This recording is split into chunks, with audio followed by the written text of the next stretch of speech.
안녕하세요. 저는 사기 결혼 당한 후 독신주의로 마음을 다잡고 사는 50대 여성입니다. 그래도 나름 나이 50대까지 살아오면서 착실하고 남 부끄러운 짓 안 하고 살았다고 생각했어요. 부모님이 돌아가셨을 때 말고는 제 인생에 고비라고는 없었습니다. 그저 이대로만 살다가 편하게 눈 감을 수 있다면 그야말로 금상첨화를 누리다 가는 거라고 여겼어요. 이전 시대가 더 힘들었네. 요즘 시대가 더 고난하네. 그런 불필요한 논쟁이 무슨 소용인가 싶어요. 사실상 다 맞는 말이거든요.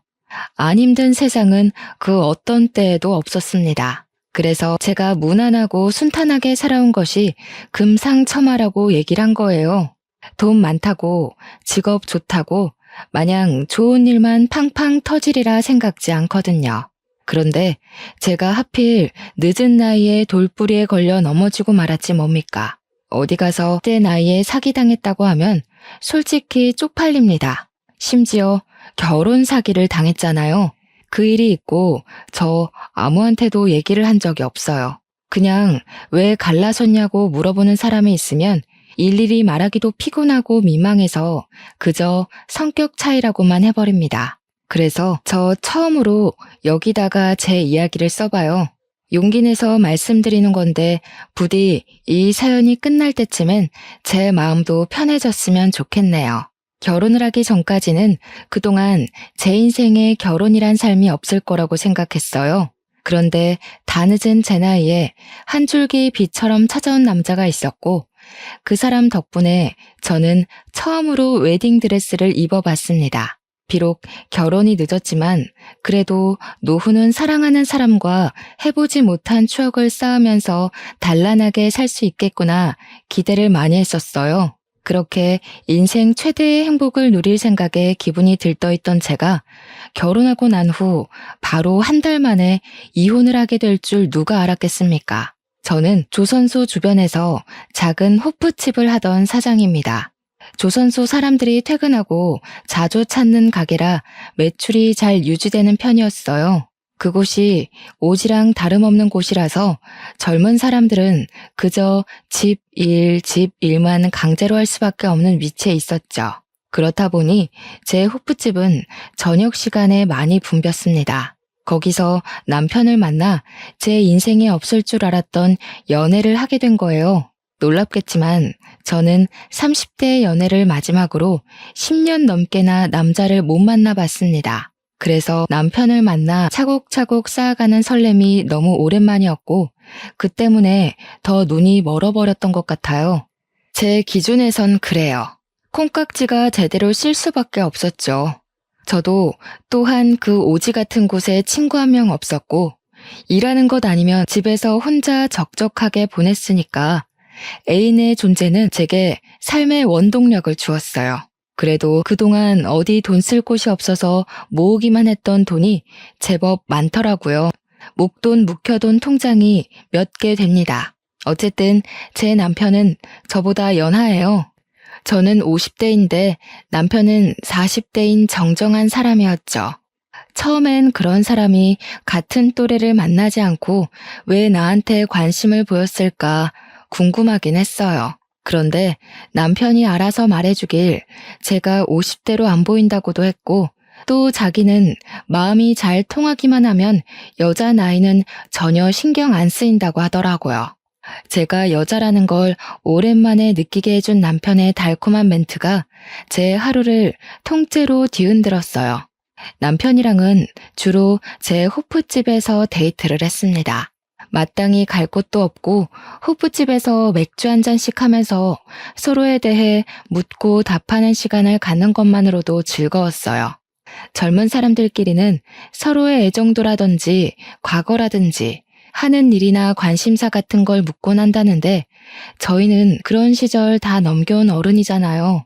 그래서 경제 얘기나 정치 얘기, 관심사는 당연히 필수 질문이었고 세상 다 산 사람처럼 주로 인생살이에 대해 대화를 나눴습니다.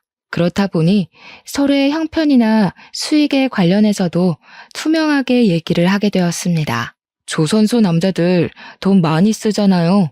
입지도 괜찮아서 매출이 장난 아닐 것 같은데 노후 걱정은 안 해도 되겠어요. 어디 주식이나 투자 같은 건 안 해요? 아유, 그런 건 겁이 많아서 쳐다도 못 봐요. 무식하게 돈 모으는 것만 할 줄 알지. 아무래도 이 주변에서 돈 쓸 데가 우리 가게밖에 없으니까 저도 득보는 게 있긴 하네요. 게다가 제가 친구가 없잖아요. 모으기만 하고 쓰질 않으니까 생각보다 돈 모으는 게 쉽더라고요. 당시엔 제가 몰라도 너무 몰라서 남편이 묻는 대로 순수하게 답했던 게 한심스러울 뿐이네요. 남편은 그 뒤로도 제 주머니 형편에 대해서 많이 언급했었습니다. 항상 제 가게 매출에 신경을 써줬고 마치 남편이 투잡을 하는 것처럼 조선조와 호프집을 번갈아 가며 도와줬어요. 그러면서도 다소 허술한 제 경제관념까지 친히 주의를 주면서 여자 혼자 돈 많이 쥐고 있으면 무슨 일 날지 모른다고 늘 정신 바짝 차리며 살게 해주었습니다. 남편을 만나기 전까지는 솔직히 제가 가게 계산들을 허술하게 관리하긴 했거든요. 직원 안 쓰고 저 혼자 일을 하는 호프집이었다 보니 계산대를 비우고 여기저기 쏘다니는 경우가 많았어요. 그럼에도 돈 한 사고 한 번 안 나서 제가 더 마음 놓고 계산대를 내버려 두었습니다.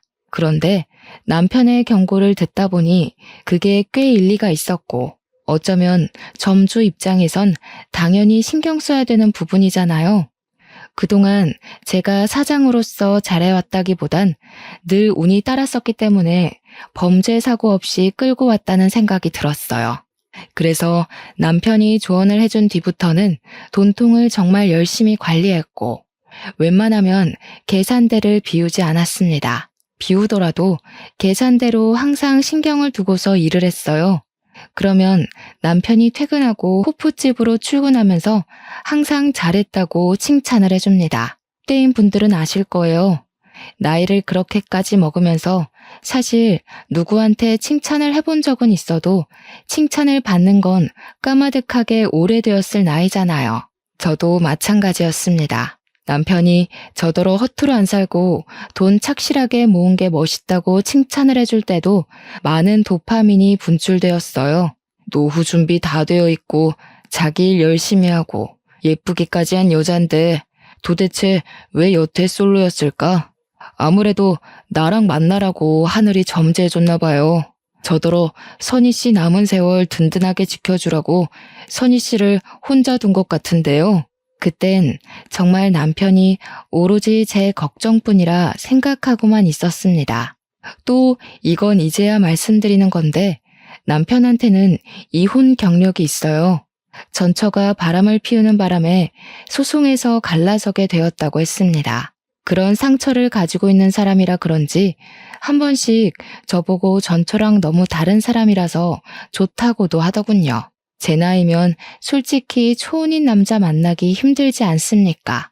남편이 한 번 갔다 온 사람이라고 해서 그게 제 마음에 걸림돌이가 되지는 않았어요.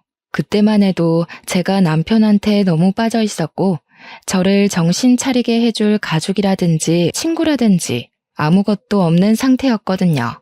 친오빠가 하나 있긴 한데 다른 지역에 살다 보니까 솔직히 명절에 얼굴 보는 것도 힘들어요.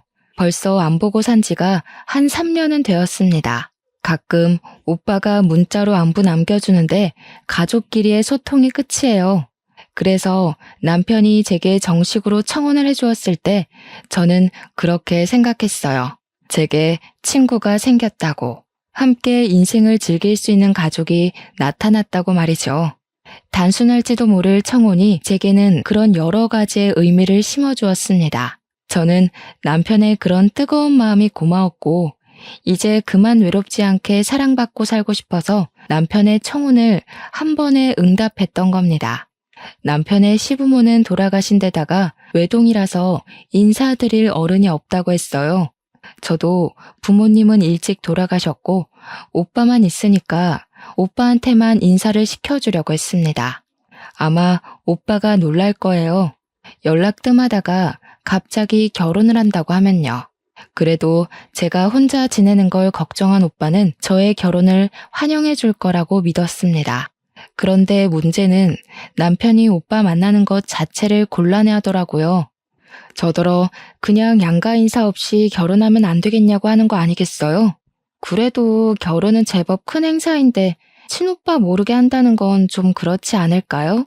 나도 오빠랑 엄청 오랜만에 만나는 거라 어색하긴 매한가지예요. 하룻밤 자고 오는 것도 아니고 잠깐 인사만 하는 건데 안 되겠어요? 그 말도 맞긴 해요. 그런데 내 생각은 우리가 20, 30대도 아니고 사실상 일찍 결혼하고 일찍 애를 낳았다면 양가 부모 입장으로 살만한 나이잖아요. 충분히 저희 알아서 인생을 결정지을 수 있는 나이인데 젊은 애들처럼 귀찮은 절차는 밟을 필요가 없지 않나 싶어서요. 남편은 나이 핑계를 대면서 양가 인사는 생략해도 될 것 같다는 의견을 피력했어요. 남편 말도 100번 이해해서 생각해보면 그럴듯하더라고요.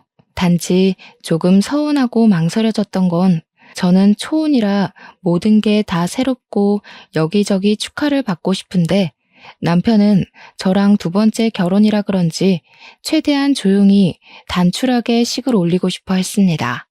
웬만하면 남편 의견을 존중해 주는데 이 문제만큼은 고민 많이 되었어요. 그래도 어쩌겠어요. 생각해보면 남편한테는 두 번째 결혼식이라서 주위 사람들에게 또다시 청첩장을 보내기가 민망할 거 아닙니까? 최대한 남편의 입장을 이해해 보려고 노력했고 시간이 가다 보니 정말로 이해가 되더군요. 그래서 저희는 필요한 사람들만 불러서 저희끼리 작게 식을 올리기로 결정했어요. 결혼식 하나 거창하게 안 한다고 저랑 남편의 사이가 달라지는 건 아니잖아요. 스몰 웨딩이라 하더라도 저는 웨딩드레스를 입을 거고 남편 손을 잡을 거고 남편과 부부가 될 거니까요. 필요한 사람들만 결혼식에 부른다고 하면 결국 저희 오빠한테도 결혼 사실을 알리긴 해야 되지 않습니까? 상견례의 목적이 아닌 청첩장을 덜컥 보내야 하는 상황인데 막상 연락을 하려고 하니까 제가 하나 걱정되는 게 있더라고요. 저희 오빠 성격이 조금 불같다는 겁니다. 젊을 때 운동을 하던 사람이었던지라 힘쓰는 것에는 세상에 무서운 게 없는 사람이에요. 그리고 또 가까울수록 서로 지킬 건 지켜야 하는 사람이고 초면이더라도 예의 없는 건 못 참은 사람이죠. 항상 오빠가 제게 먼저 연락을 줬지 제가 하는 경우는 잘 없었거든요. 그런데 이번에는 제가 먼저 그것도 결혼 문제로 연락을 했는데요. 오빠한테 나 결혼한다고 문자만 살짝 넣었습니다.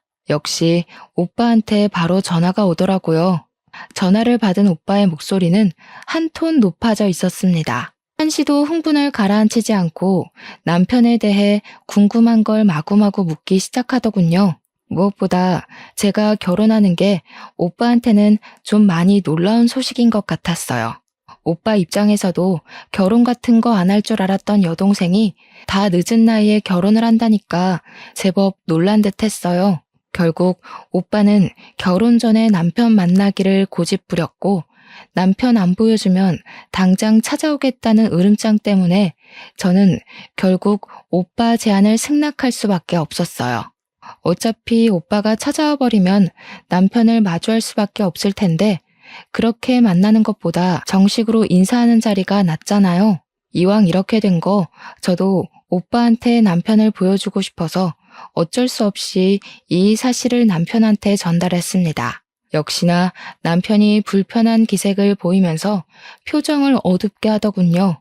제가 멋대로 결정해서 미안하다고 했더니 어쩔 수 없다는 듯 알겠다고 허락해 줬습니다. 오빠가 혼자 우리가 있는 지역으로 내려와서 만나게 된 당일, 제 남편은 걱정했던 것보다 훨씬 더 오빠한테 잘 보였어요.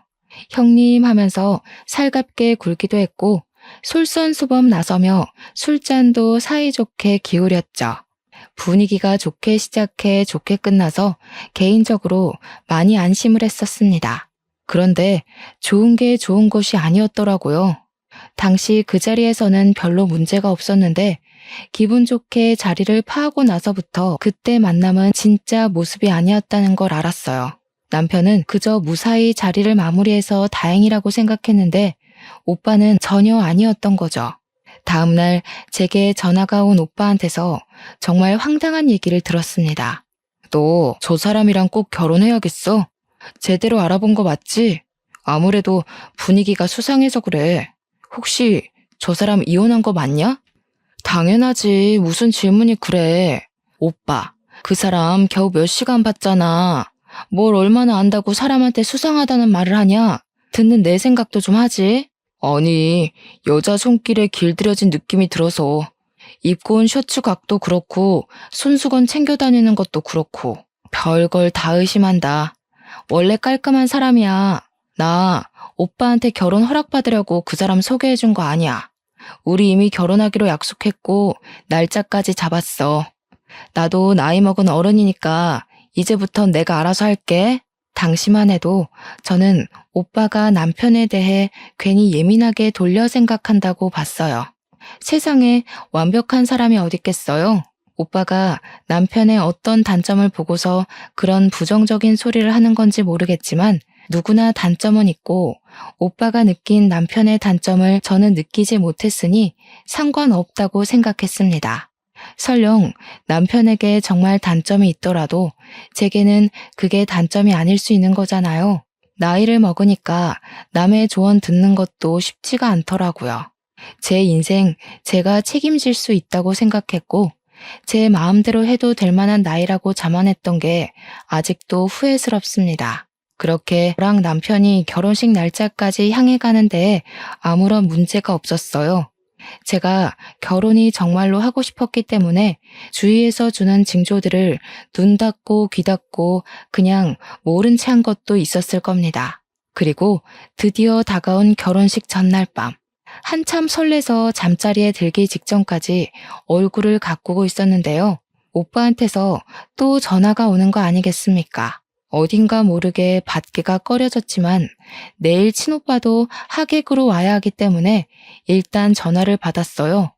그런데 오빠가 갑자기 올케언이 바꿔준다고 하면서 전화를 돌리는 거 아니겠습니까? 아가씨, 그 남자 혼전 순결에다 10시까지 통금 지킨다면서요.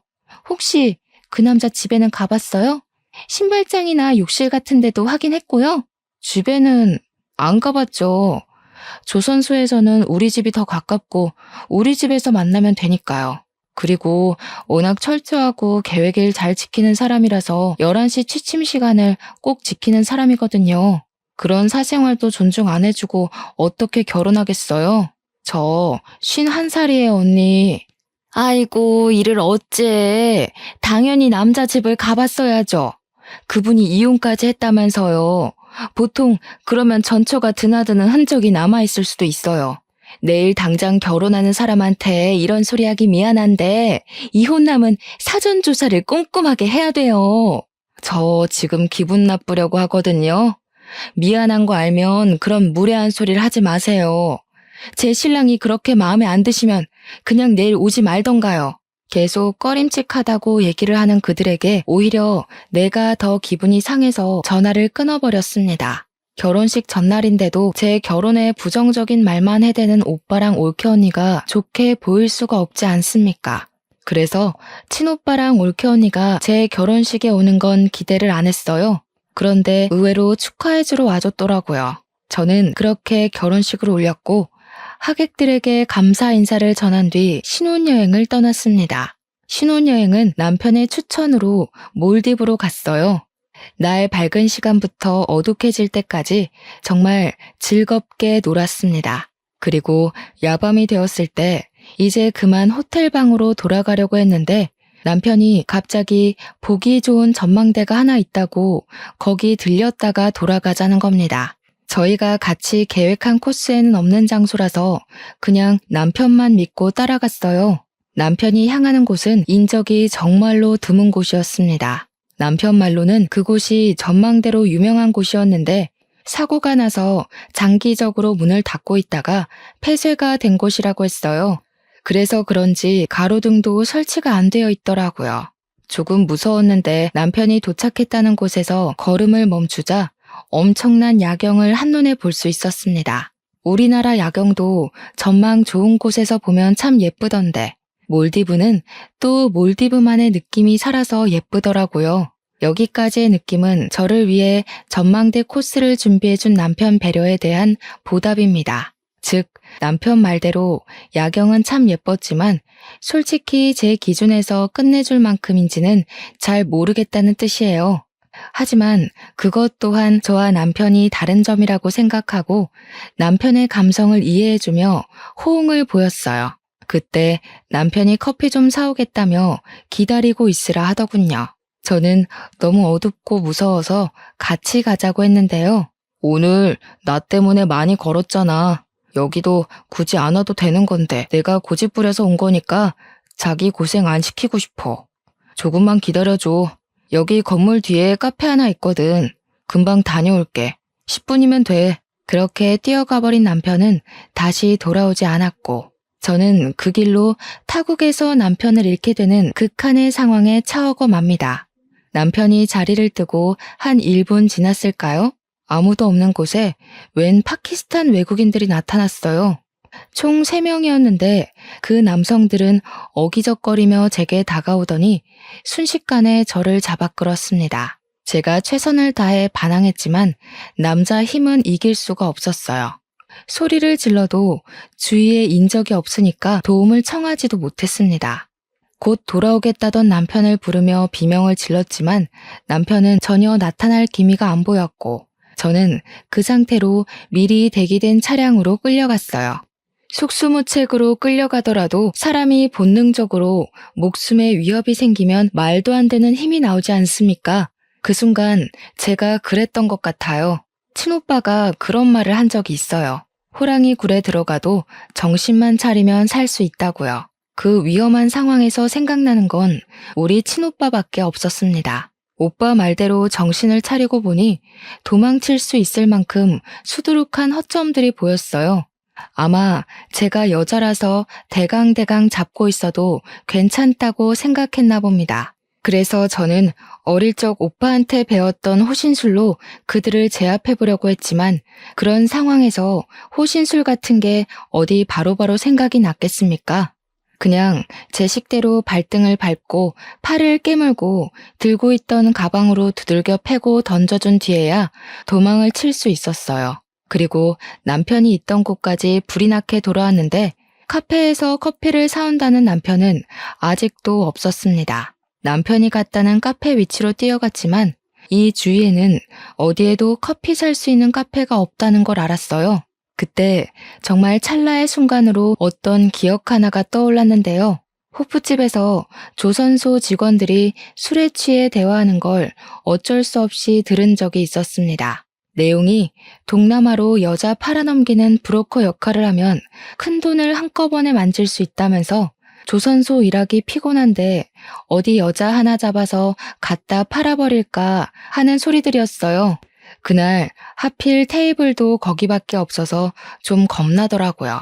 그래서 남편한테 퇴근하면 빨리 와달라고 연락을 했던 기억이 납니다. 왜 하필 이런 위험한 순간에서 그런 기억이 떠올랐는지 모르겠지만 남편이 혹시 나를 그렇게 만들려던 건 아닌가 싶은 생각도 찰나에 했어요. 하지만 금세 아니라고 부정을 해버렸죠. 남편과 함께 만들어온 추억들을 생각하면 절대 거짓일 수 없을 만큼 서로 행복했고 진심이었거든요. 일단 저는 그곳에서 벗어나기 위해 뛰고 또 뛰었습니다. 올 때는 남편이랑 같이 있어서 분위기 있고 좋던 거리가 순식간에 공포로 뒤덮인 순간이었어요. 학교 다닐 때 체력 검사 시간에 뛰어본 것 말고는 달린 기억이 없던 저는 죽을 듯이 뛰어서 그 외국인으로부터 벗어날 수 있었고 드디어 인적 보이는 곳에 가 전화를 걸 수 있었습니다. 그런데 남편 전화번호가 갑자기 생각 안 나더라고요. 그래서 오빠한테 전화를 걸었어요. 오빠는 제가 미운 말을 해도 하나밖에 없는 가족이라고 항상 저를 걱정하고 챙겨주는 사람이에요. 역시나 제 전화라면 컬러링도 안 가서 신호음이 끊기게 해주었죠. 제가 남편을 잃어버렸다고 좀 전까지 있었던 상황을 설명했더니 오빠가 바로 언성을 높였습니다. 어쩐지 그 새끼 수상하다 했어. 분명 그 새끼가 꾸민 짓일 거야. 진작에 사고 날 거라고 생각은 했는데 미치지 않고서야 이런 식으로 일을 벌인다고? 그 새끼 잡히면 내가 아주 그냥 일단 지금 바로 출발할 테니까 가까운 경찰서 가 있어.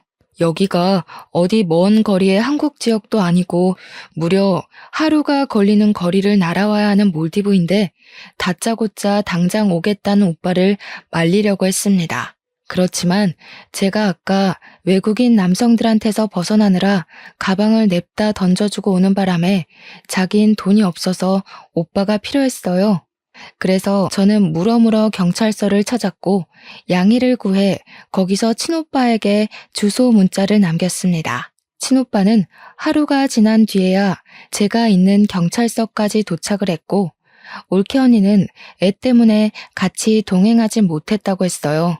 그때까지도 저는 남편을 만나지 못했습니다. 남편의 번호를 아는 오빠가 비행기 타기 전에 남편한테 전화를 걸었다는데 전화가 계속 안 받았다고 했어요. 얼마 안 있다가는 아예 전화가 꺼졌대요. 아무래도 지금 벌어진 모든 상황이 고의적인 게 맞는다고 생각한 오빠는 제 남편이 사기꾼 같다는 의심에 확신을 더했습니다. 하지만 바보 같던 저는 제 눈으로 확인하기 전까지 남편의 짓이라는 걸 믿을 수가 없었어요. 어떻게 신혼여행 때 괴한의 습격을 받고 남편을 잃어서 경찰서에서 첫날 밤을 보내는 경험을 몰래카메라로 꾸미겠어요? 제 남편은 그럴 사람이 아니었고 매 순간 자기보다 저를 더 우선순위에 둔 사람이었기에 그냥 제가 운이 안 좋았을 뿐이라고 생각했어요. 오빠 덕분에 한국으로 무사 귀환한 저는 그제야 남편한테 전화를 걸어볼 수 있었습니다. 그런데 친오빠가 꺼져 있다고 한 순간부터 계속 폰이 꺼져 있었고 며칠 뒤에 신호가 가기 시작했을 땐 웬 모르는 사람이 받았습니다. 전화번호를 바꾼 것 같더라고요. 그제야 저는 친오빠 말대로 제가 사기를 당했다는 걸 받아들였어요. 그때가 무려 결혼식을 올린 지 한 달 후였습니다.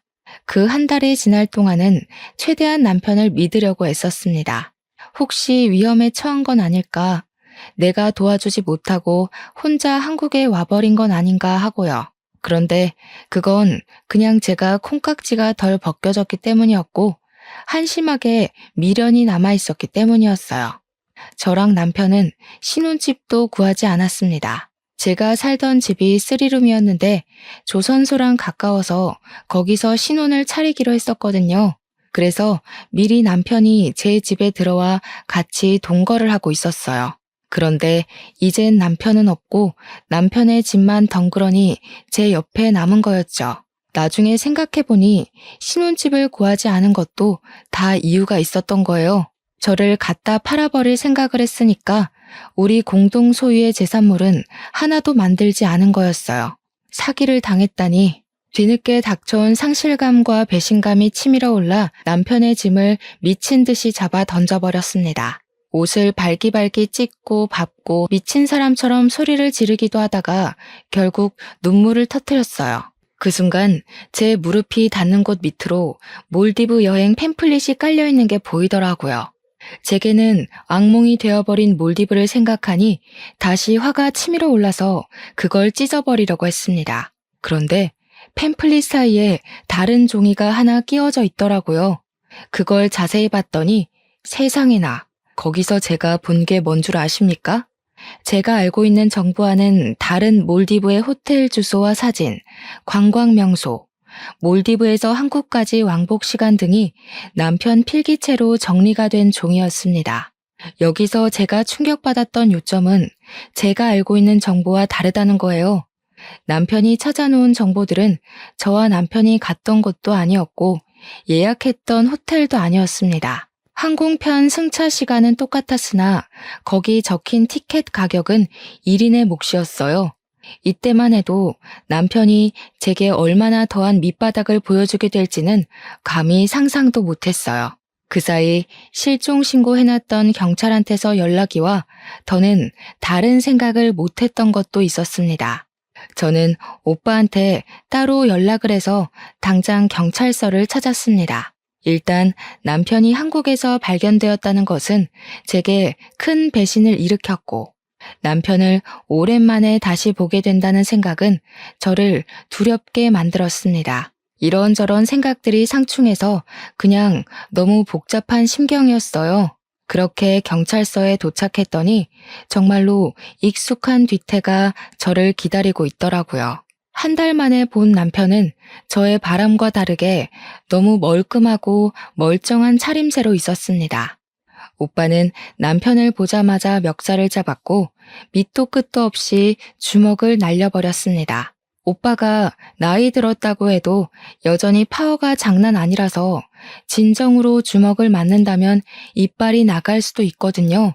저와 경찰서 사람들은 흥분한 오빠를 겨우겨우 말렸습니다.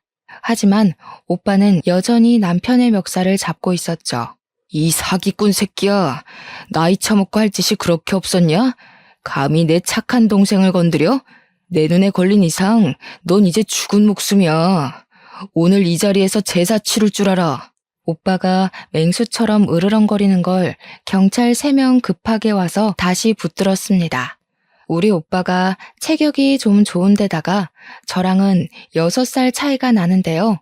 부모님이 일찍 죽고 저를 자식처럼 키웠기에 저를 건드는 사람들한테는 더 물불 안 가렸어요. 오빠가 한번 화나면 스스로 화가 풀릴 때까지 아무도 말릴 수가 없지만 이제는 말리고 싶지도 않았습니다. 그건 그렇고 저도 남편한테 가서 대체 이게 어떻게 된 거냐고 소리를 빽 질렀어요. 사기꾼 놈이 뭐라고 짓거리나 들어보고 싶었습니다. 한 달 만에 나타난 사람이 때깔 한번 좋다. 몰디브에 나 갖다 팔고 돈 받을 계획이었어. 처음부터 그럴 목적으로 나한테 접근했던 거냐? 내가 그때 얼마나 무서웠는지 알아? 나 죽을 뻔했다고. 진짜로 당신이 다 꾸민 짓인 거야? 당신 사기꾼이었어? 대체 왜? 남편은 그저 묵묵부답으로 일관하며 이 상황이 짜증난다는 표정만 하고 있었습니다.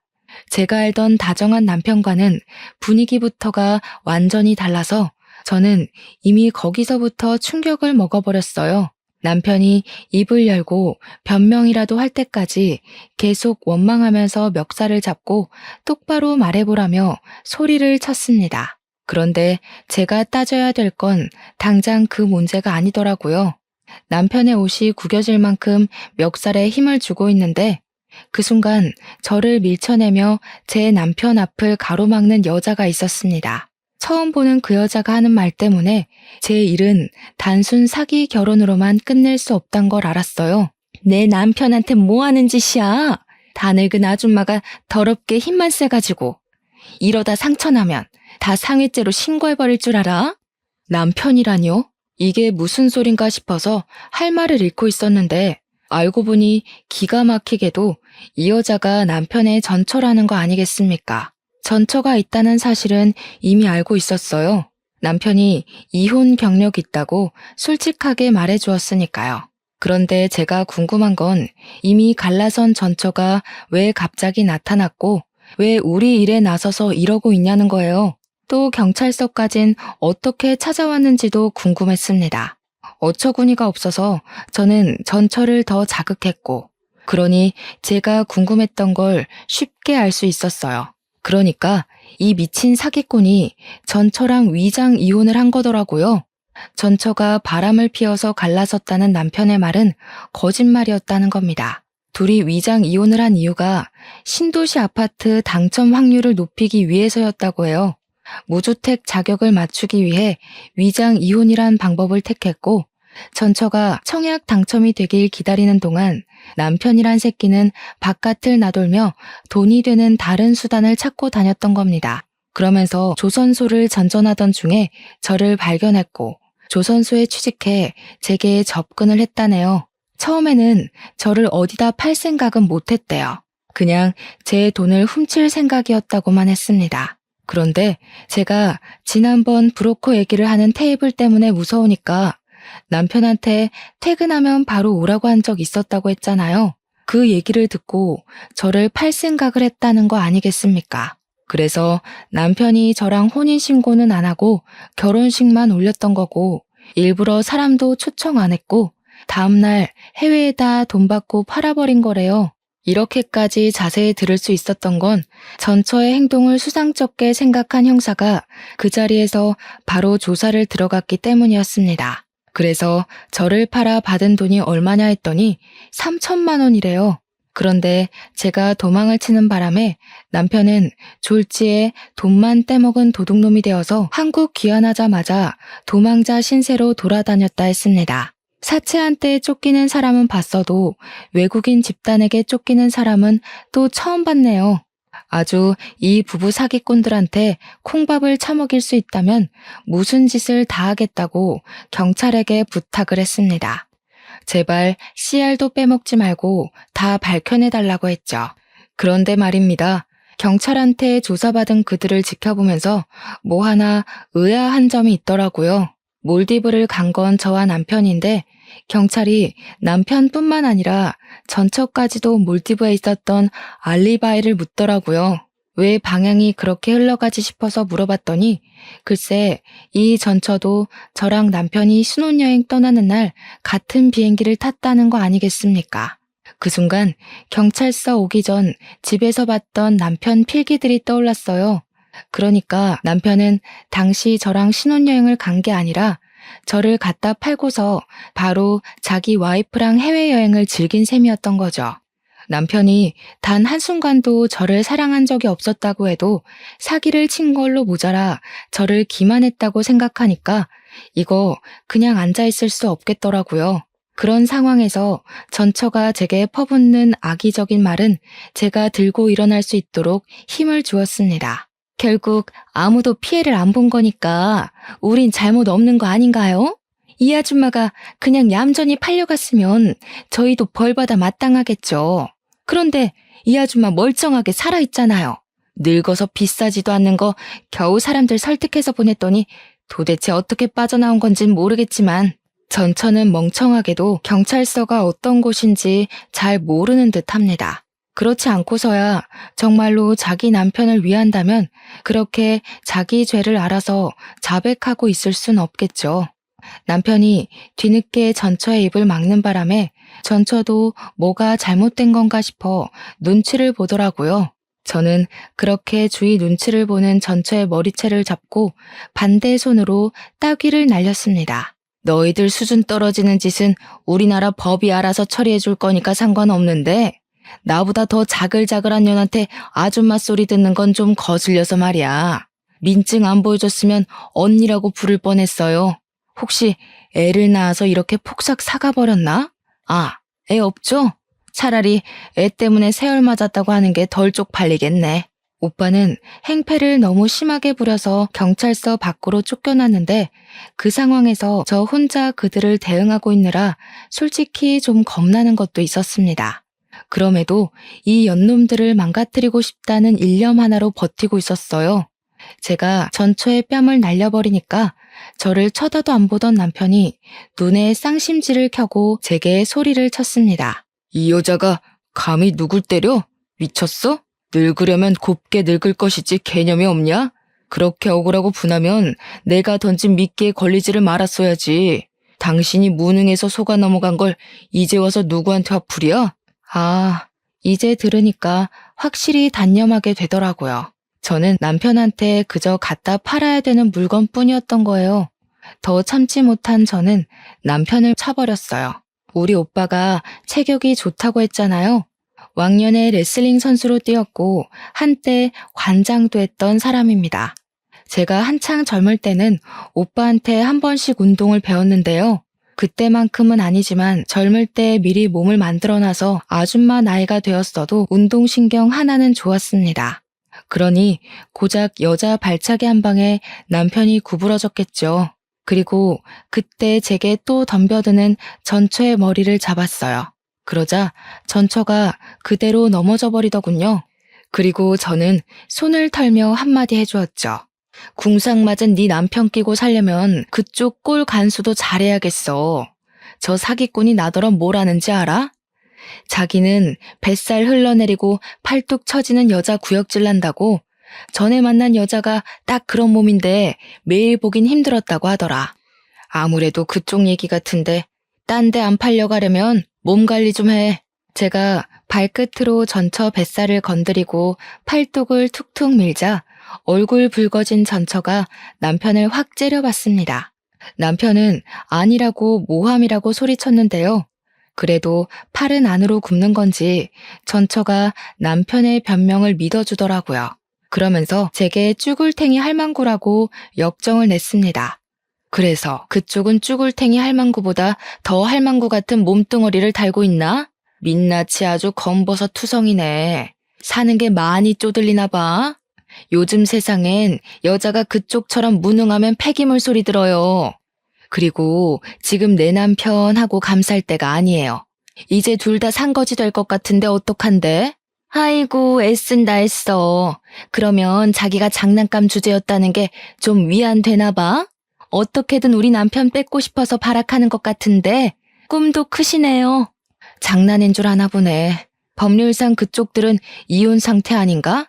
나랑은 사실혼 관계인데 그럼 그쪽은 그냥 불륜녀 꼴 아니겠니? 소송이 되겠지? 너 사랑하는 남편도 소송당해서 위자료 물게 생겼는데 어쩌냐? 게다가 브로커집까지 자처했잖아. 처벌까지 받겠다? 그래도 저 사기꾼 새끼가 알거지라서 재산 분할은 안 되겠네. 그 정도는 내가 주는 팁이라고 생각해. 제 말에 번뜩 정신 차린 건 전처보다는 남편이었습니다. 남편이 순식간에 순한 표정으로 돌변하더니 전처를 밀치고 제 앞에 무릎을 꿇었어요. 나 진짜 당신한테 진심이었어. 저 여자가 시켜서 어쩔 수 없이 한 거야. 나 그냥 당신이랑 결혼하면 안 될까? 아니지. 우리 아직 혼인 관계잖아. 저 여자랑은 이혼한 상태니까 그냥 갖다 버리면 그만이야. 내가 실수했어. 한 번만 용서해줘, 어? 아, 예. 그런 사람이 아까 전까지 전현 뒤에 숨어서 잘도 모른 척 하세요? 계속 그렇게 비굴하세요. 죽을 때까지 돈에 쫓기다가 눈 감는 게 어떤 기분인지 즐기면서 평생 후회했으면 좋겠네요. 남편이 찌질하게 전처 탓으로 돌리기 시작하자 충격받은 전처가 남편한테 따지기 시작했고 그때부턴 둘만의 불파티였습니다. 저는 경찰서에 있는 김에 소송장들을 써서 바로 제출했고 그 둘이서 파티를 즐기라고 하고 나와버렸어요. 오빠가 어떻게 됐냐고 묻는 소리에 제가 차근차근 잘 처리하고 나왔다고 안심시켜 주었습니다. 그리곤 오빠한테 사과를 했어요. 남자의 눈이 멀어서 가족의 조언을 무시했던 건 명백히 제 잘못이고 제가 못났던 부분인 걸 인정하니까요. 오빠는 그저 괜찮다고만 해주었습니다. 그리고 저더러 조선소 주변은 위험하니까 이제 그만 서울로 오라고 하더군요. 그래서 현재는 서울 부동산을 알아보고 있는 중이에요. 호프집 말고 다른 가게를 해볼까 싶거든요. 저희 올케 언니가 희한하게 칼국수를 기가 막히게 잘해요. 올케 언니 만날 때마다 얻어먹고 오는데 아무래도 장사 마인드 때문인지 이걸로 돈을 벌어보고 싶더라고요. 올케 언니한테 물어보니까 다행히 언니가 긍정적인 답변을 주었습니다. 이번 일로 인해서 오빠 식구들을 오랜만에 보게 되었는데 살다 보니 정말 가족이 최고더라고요. 아마 앞으로 남은 생은 서로에게 노력하고 존중하면서 가깝게 지내도록 노력하지 않을까 싶어요. 제 인생에 결혼이란 순간이 있었나 싶을 만큼 스쳐가듯 지나간 경험이었지만 그래도 한 번쯤 웨딩드레스를 입었던 기억이 있는 건 나쁘지 않더라고요. 지금도 저희 집에는 저 혼자 나온 웨딩 사진을 액자로 만들어서 세워뒀어요. 그리고 앞으로는 아마 가족들이랑만 지낼 것 같아요. 다 늦은 나이에 무슨 남자를 만나겠어요. 이 나이 되니까 그냥 다 피곤하고 혼자서 하고 싶은 일 하며 사는 게 편한 것 같더라고요. 제가 좋아하는 사람들만 끼고서 말이죠.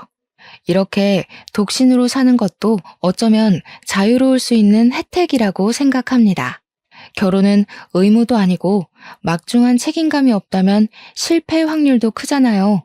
어디 내놓기 부끄러운 제 사연 잘 들어주셨나요? 저는 여기를 시작이자 마지막으로 그만 이날의 일들을 내다 버리려고 해요. 긴 글 듣느라 고생 많으셨습니다. 늘 만수무강하세요. 끝까지 들어주셔서 감사해요.